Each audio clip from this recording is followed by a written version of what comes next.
What's a historical fact that would shock most people to find out? Picasso, Bruce Lee, and J.R.R. Tolkien all died the same year.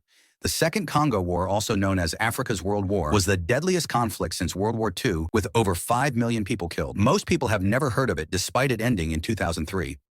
The year 536 was deemed the worst year to be alive. Volcanic eruptions caused prolonged dark sky for up to 18 months. This then caused a mini ice age, crop failures, and plague over the next 10 years, killing millions. Also, the name Tiffany has been in use since the 1600s. You think Tiffany is bad? Chad is an Anglo-Saxon name, and there is a Saint Chad who died in 672. Chad has been around in some form for 1,500 years.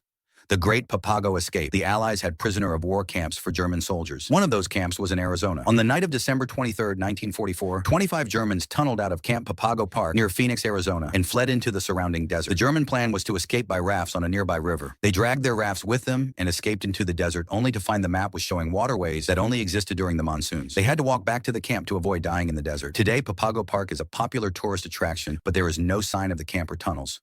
Woodrow Wilson was mentally and emotionally incapacitated by a massive stroke in October 1919, and his wife and doctors essentially ran the country until Harding took office in 1921. Some historians refer to Edith Wilson as the first female president.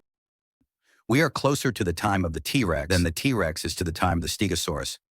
It took about 4 times longer to get from copper swords to steel swords than it took from steel swords to atomic bombs. When the Colosseum was used for fighting, they used to line the stage with sand to soak up the blood. The Latin name for sand is harina, which means sand or sandy space. So that's why we call modern concerts on show spaces arenas. Some Greenland sharks have been alive since before the U.S. became a country. George Washington's dentures were not wooden, but were crafted from various materials, animal teeth, and the teeth of enslaved people. Napoleon was actually 5 foot 7 inches, not 5 feet 2. Which of this fact shocks you the most?